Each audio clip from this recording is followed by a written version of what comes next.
Bismillah. Assalamualaikum warahmatullahi wabarakatuh. Alhamdulillah. Alhamdulillahilladzi arsala rasulahu bil huda waddinil haqq liyuzhirahu 'alad dini kullih. Arsalahu basyiran wa nadhiran wa da'iyan ila Allah wa sirajan munira. Ashhadu an la ilaha illallah wahdahu la syarikalah. Asyhadu anna sayyidana Muhammadan abduhu wa rasuluh la nabiyya ba'da amma ba'du. Pertama sekali puji syukur kita ucapkan dengan memperbanyak mengucapkan alhamdulillahi rabbil alamin atas segala limpahan rahmat, nikmat dan karunia beserta hidayah dari Allah Subhanahu wa taala yang mana hingga kali ini, hingga kesempatan saat ini masih memberikan kesehatan kepada kita semua, baik kepada teman-teman yang sedang mendengarkan video saya maupun kepada saya pribadi yang alhamdulillah masih diberikan kesempatan untuk membuat video ini, yang mana video ini merupakan video presentasi UAS dan akhir semester mata kuliah ilmu komunikasi, yang mana nantinya di dalam video ini ada sebuah intisari dari perkuliahan kita selama daring ini. Maka sudah sepantasnya lah kita memperbanyak mengucapkan alhamdulillah atas segala limpahan rahmat nikmat dari Allah Subhanahu wa taala. Selawat kita curahkan, kita ucapkan kepada junjungan alam, yakni Nabi besar Muhammad sallallahu alaihi wasallam. Allahumma salli ala sayyidina Muhammad wa ala ali sayyidina Muhammad.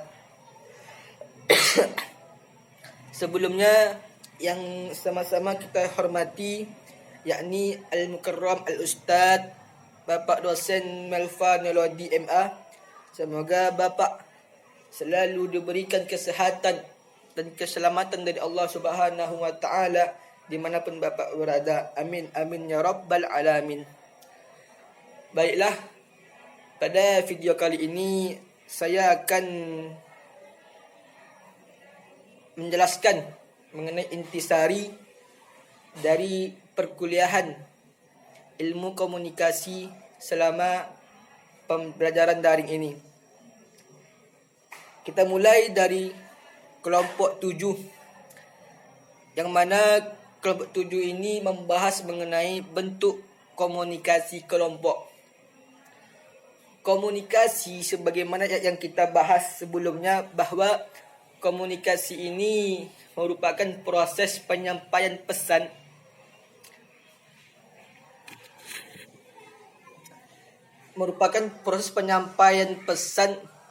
dari seorang kepada orang lain dengan tujuan tertentu dan menggunakan metode tertentu.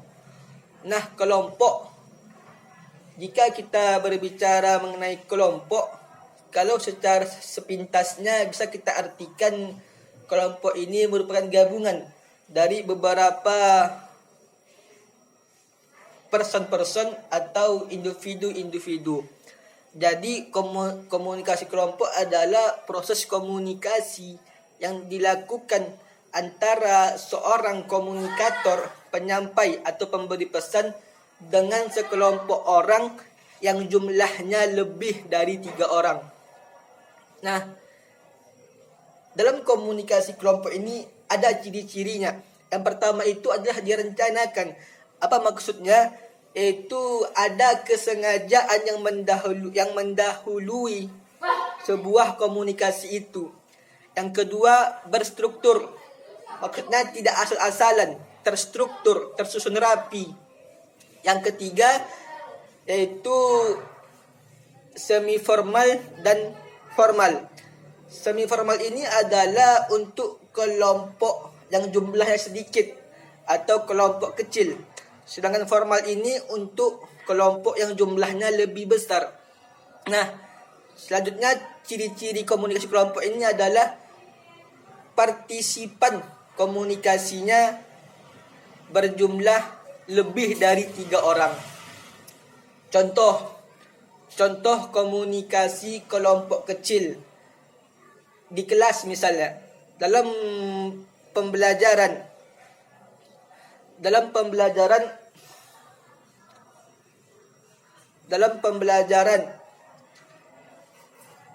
partisipan komunikasinya itu ada dosen dan mahasiswa. Mahasiswa inilah yang menjadi kelompok kecilnya tadi. Intinya kelompok kecil di sini adalah komunikasi yang dilakukan di dalamnya lebih cair atau lebih akrab, meskipun normanya tidak tertulis tetapi tetap ada norma di dalamnya. Lalu contoh komunikasi kelompok besar seperti organisasi politik, organisasi massa, ormas-ormas, atau tabligh akbar, ataupun seminar internasional. Nah, komunikasi kelompok besar ini, alur komunikasinya itu lebih kaku karena ini resmi. Lalu aturan dan normanya pun lebih lengkap. Nah, itu contoh dan penjelasan dari materi kelompok 7. Selanjutnya, kelompok 8 yang membahas mengenai bentuk komunikasi media atau massa. Komunikasi media atau massa ini merupakan komunikasi yang menggunakan media massa. Dan sasaran komunikasi itu adalah massa, sejumlah besar orang atau sekumpulan orang yang mereka itu satu sama lain tidak saling mengenal. Mengapa demikian? Itu karena saking luasnya, saking besarnya objek komunikasi itu sehingga mereka tidak saling mengenal satu sama lain. Oleh sebab itu komunikasi ini jangkauannya sangatlah luas dan pesan atau informasinya lebih cepat tersebar. Maka kita sebagai komunikator, ketika kita melakukan bentuk komunikasi media atau massa ini, maka kita harus lebih berhati-hati. Dan apa yang kita sampaikan itu harus pasti akan kebenarannya. Karena dampak dari komunikasi media atau massa ini sangatlah besar dan cepat tersebar. Contohnya saja ketika kita berbicara di sebuah media sosial, pada saat yang sama pesan itu akan tersebar luas dan serempak.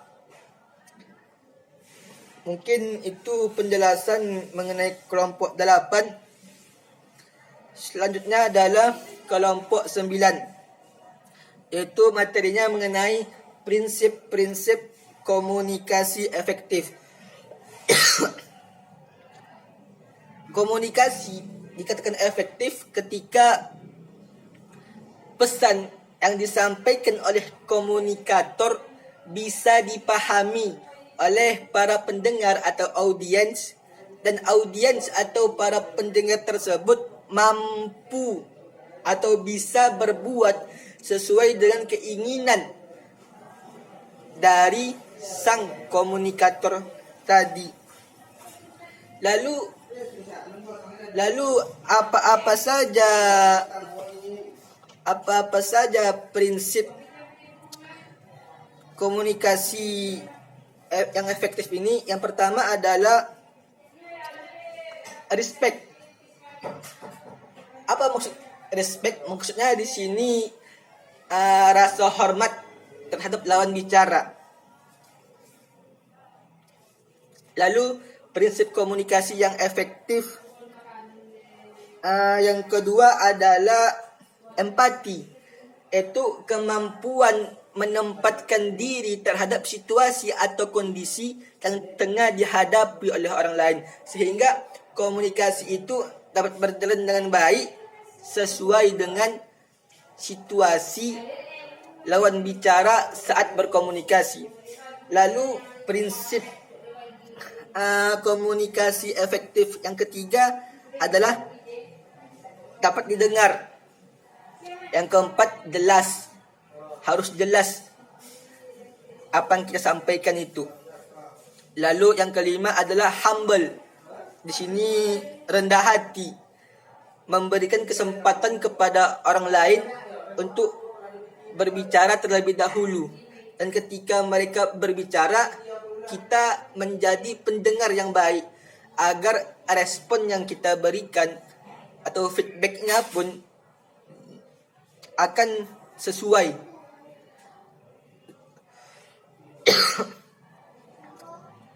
Nah, lalu dari sisi lain, ketika kita ingin melakukan komunikasi dengan orang lain, maka ada hal penting yang harus kita persiapkan. Yang pertama apa? Yang pertama adalah pesan. Nah, pesan ini harus kita persiapkan dengan seksama. Misalnya saja, ketika kita mengajar, pasti kita akan mempersiapkan bahan ajarnya. Nah, sama halnya dengan pesan ini. Ketika kita ingin berkomunikasi, maka kita harus mempersiapkan pesannya terlebih dahulu, agar pesan yang kita berikan mudah dipahami dan tujuannya bisa tersampaikan kepada lawan bicara kita. Lalu yang kedua adalah virtual. Di sini raut wajah kita. Selain itu tampilan kita,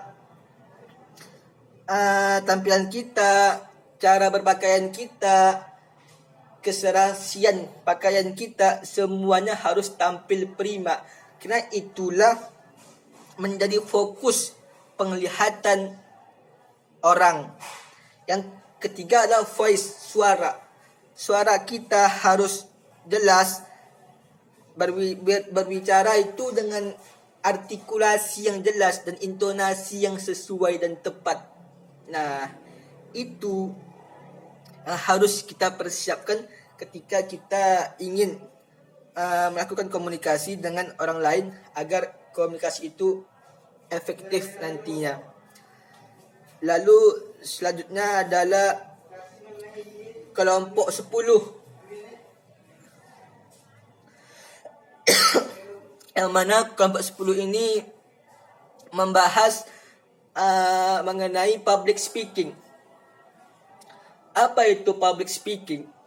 Public speaking adalah komunikasi lisan yang dilakukan secara langsung di muka umum. Contohnya apa? Contohnya seperti ketika kita presentasi, atau berceramah, berpidato, atau jenis bicara di depan umum lainnya. Nah, public speaking ini kita ibaratkan dengan sebuah pesawat, yang mana dalam pesawat ini ada yang namanya take off, pendahuluan. Dalam public speaking, take off ini sama maksudnya dengan pendahuluan. Lalu dalam pesawat tadi, setelah take off, maka dia akan fly, terbang. Nah, fly dalam public speaking ini adalah penyampaian isi materi, isinya. Lalu ketika terbang, maka dia akan landing. Nah, landing ini adalah akhir penyampaian tadi dalam public speaking berupa kesimpulan. Nah, yang kita bahas yang pertama, untuk melakukan sebuah public speaking, kita harus mencermati pendahuluan atau take off tadi. Maka ada beberapa hal yang perlu kita perhatikan. Yang pertama, jangan sesekali kita memulai pembicaraan sebelum kita bisa mengambil fokus orang tersebut. Di sini kita bisa dengan menanyakan keadaan seperti apa kabar. Lalu kita bisa juga menceritakan sebuah sejarah yang menarik fokus mereka, yang berhubungan dengan isi atau pesan yang akan kita sampaikan nanti. Nah, itu pendahuluan atau take off. Apapun bentuk public speaking yang kita lakukan, apakah itu ketika mengajar atau berceramah atau berpidato, maka jangan langsung saja. Langsung saja maksudnya apa? Ya, ketika salam, assalamualaikum, mukaddimah, langsung saja inti materi kita adalah takwa atau materi kita tentang takwa. Nah, jangan seperti itu. Karena apa? Karena orang belum fokus. Makanya perlu pendahuluan supaya kita bisa mengambil fokus orang atau para audiens tersebut. Atau bisa juga kita mengawalinya atau melakukan pendahuluan itu dengan humor, dengan sedikit humor. Contohnya saja kita lihat seperti ceramah-ceramah yang dilakukan oleh Al-Mukarram Al-Ustadz Abdul Somad dan Al-Ustadz Das'ad Latif. Ketika kita memperhatikan mereka ceramah, mereka ini, para syekh-syekh kita ini selalu di dalam ceramahnya menyelipkan sedikit humor, sehingga kita terus fokus kepada mereka. Nah, ini bisa kita gunakan juga untuk mengambil fokus orang-orang atau para audiens tadi. Nah, ibarat pesawat tadi, setelah take off barulah fly, terbang. Nah, dalam public speaking tadi, setelah pendahuluan barulah penyampaian isi materi. Nah, di sini intonasi dan artikulasi kita harus jelas dan tepat, sehingga isi yang kita sampaikan itu tersampaikan dengan baik. Lalu kita juga tidak boleh melupakan, atau kita harus lebih memperhatikan lagi gerak tubuh kita. Di sini yang terpenting adalah gerak tangan. Gerak tangan kita atau apapun itu, gerak tubuh kita lebih kita perhatikan dan kita usahakan lebih bagus, lebih maksimal. Nah, setelah yang terakhir barulah landing. Di sini juga perlu kita merangkul para pendengar atau audiens. Karena di akhir-akhir penyampaian materi atau isi, orang sudah buyar. Pikiran orang sudah kemana-mana. Makanya perlu kita rangkul lagi.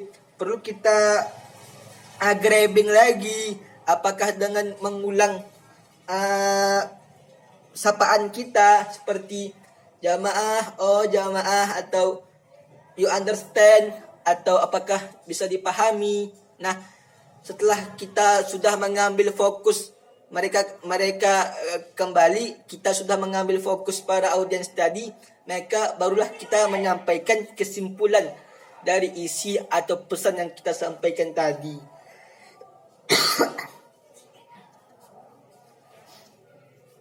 Nah, itulah intisari dari materi kelompok 10. Selanjutnya kelompok tadi 10 public speaking, kelompok 11 itu membahas mengenai etika komunikasi yang membahas mengenai kelompok 11 etika komunikasi dalam Islam. Nah, yang pertama ini adalah didasari dengan kejujuran. Dengan kata lain, pesan atau informasi yang kita sampaikan itu harus jujur.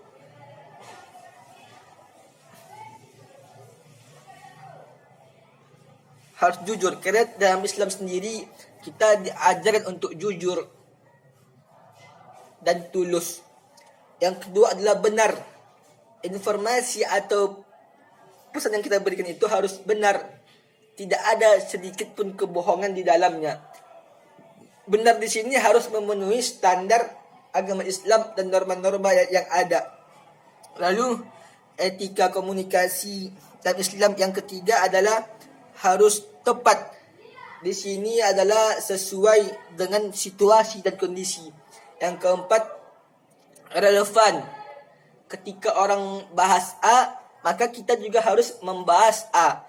Ketika orang bicara B, maka kita harus bicara tentang B. Harus relevan. Jangan sampai ketika orang sedang sakit gigi, tetapi kita malah menyampaikan atau memberi pesan mengenai obat mengenai sakit perut. Tentu ini tidak relevan. Makanya etika dalam berkomunikasi itu harus relevan satu sama lain. Yang kelima adalah utuh. Maksudnya adalah sampaikanlah hingga maksud kita itu bisa dipahami.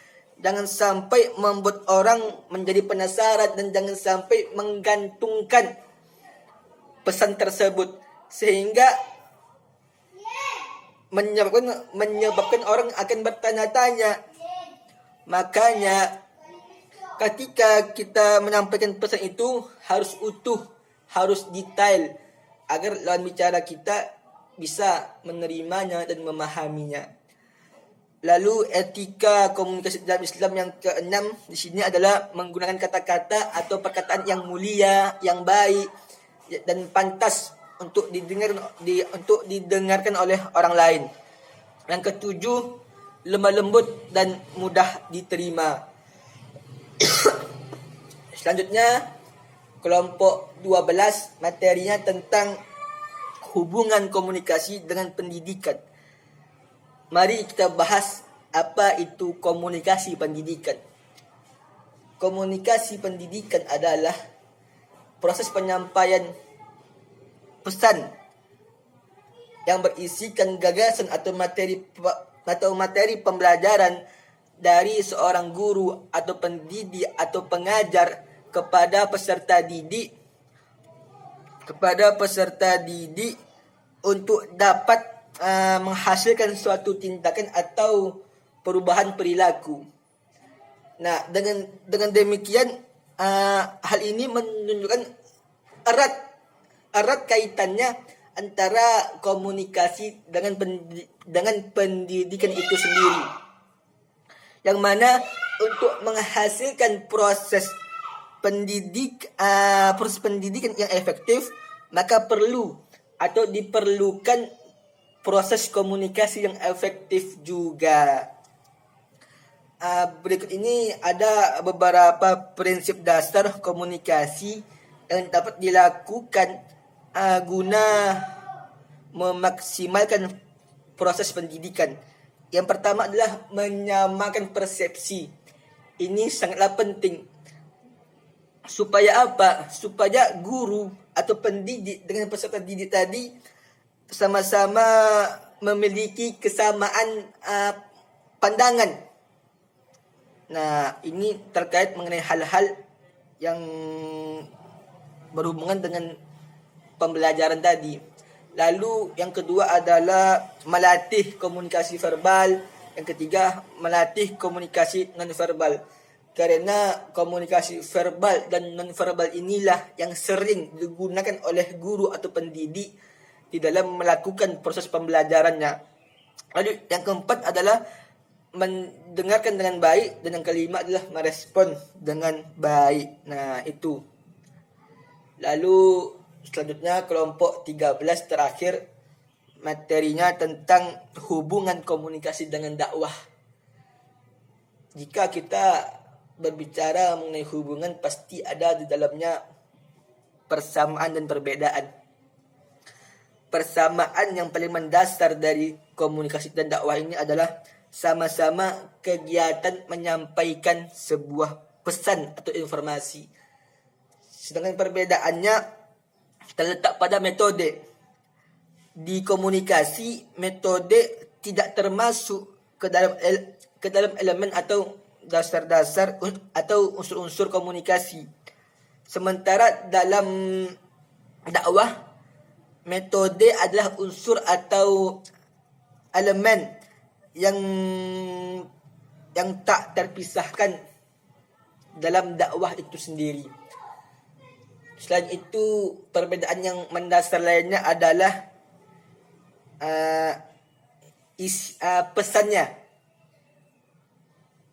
pesannya.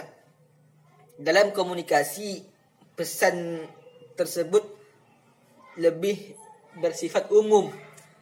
Tapi kalau dalam dakwah, pesannya lebih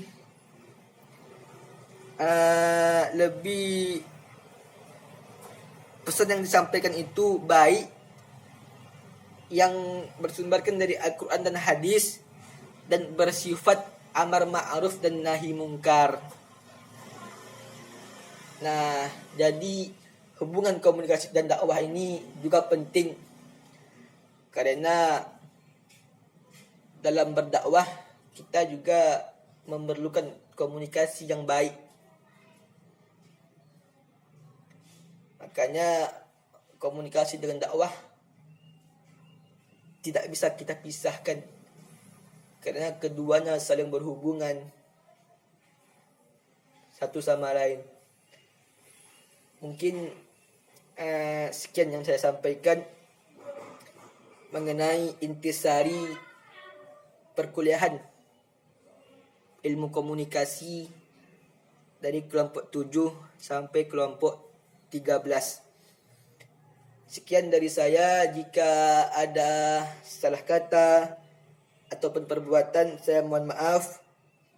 Wabillahi taufiq wal hidayah. Wassalamualaikum warahmatullahi wabarakatuh.